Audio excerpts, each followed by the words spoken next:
Hi, my name is Jasmine Whitfield, and I will be discussing the prompt that was presented to us of cyberbullying and how, what can we do to combat it, like solutions that we can provide for individuals who are currently going through cyberbullying.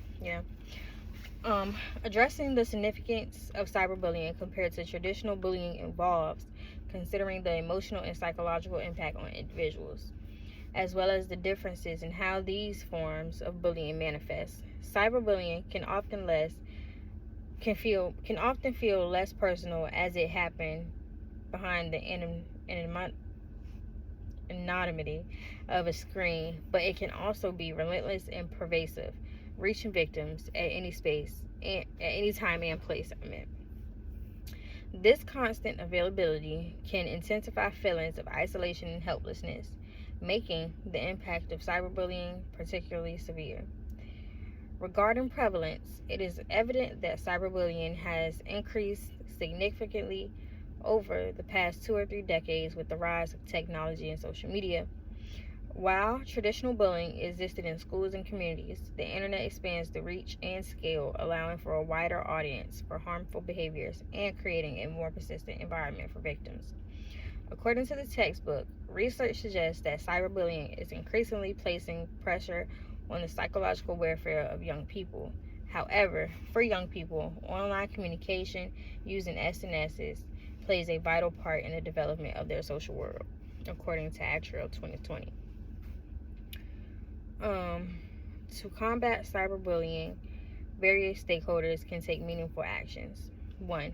Children and adolescents. They should be educated about the signs of cyberbullying, encouraged to speak up, and provided with strategies to safely report incidents. Peer support is crucial, so fostering a culture of empathy and solidarity can help victims feel less alone. So, my best way to describe how to elaborate on that would be basically speak up and speak out.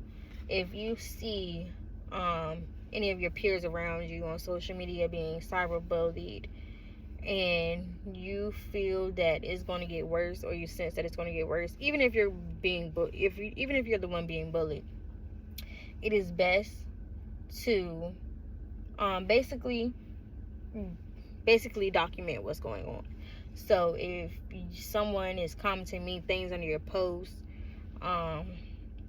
that like DMing you, texting you, saying things that are considered bullying and can potentially harm you in a physical way, emotional way, mental way, psychologically, it's best to document those things of what's going on and show the nearest adult. Well, show an adult so it can potentially be fixed. So, for instance, show your parent, like, if you're being bullied by people at your school and they're texting you, screenshot it, show your parent, so the parent can potentially take it to the school, and that way the school can contact the other individual's parent, so a solution can come into play, instead of the child constantly dealing with the bullying and they eventually do something to hurt those around them, as in their families, by committing suicide and different things like that.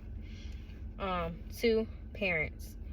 They should maintain open communication with their children about online activities, monitor their digital footprints, and educate them about responsible internet use.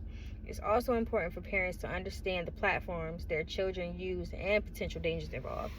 Now, I say this is probably one of the best ways, because growing up as a child, my mom would check my phone, like, for anything, like, it's saying, because she know I'm not the child to speak up about what's going on in my life, so she would check my phone to basically check my well-being, to see if I was being bullied, if I had anything new going on in my life, not to necessarily check to see if I'm being sneaky, but to see if I'm actually doing okay, because I would more than likely go to my friends before I go to my mom, because I know how my mom is. If she feels a sense of me being bullied, she's going to take matters into her own hands. Even though she'll handle it as a mature adult, that's conflict I didn't want to, start by my mom seeing what was going on if I was being potentially bullied.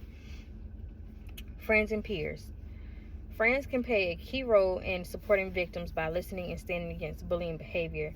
They can advocate for reporting incidents and fostering a supportive community.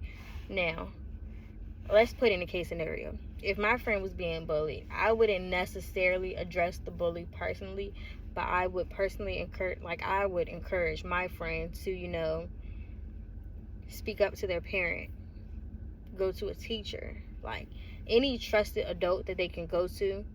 I would encourage them to tell them, because I don't want their mental health to get worse because of what they're going through online.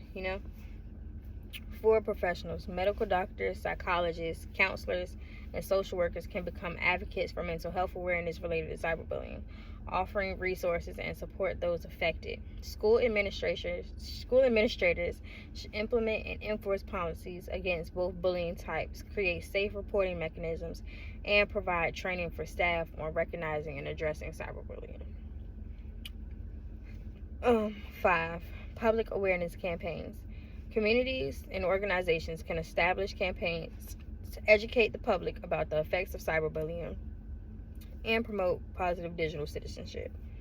In conclusion, despite resources available from the government, the disparity between awareness and practice means that consistent education and proactive measures can be taken at all levels, from individuals to institutions, to effectively address and mitigate the realities of cyberbullying. The tragic case of Amanda Todd serves as a poignant reminder of the urgency of these efforts.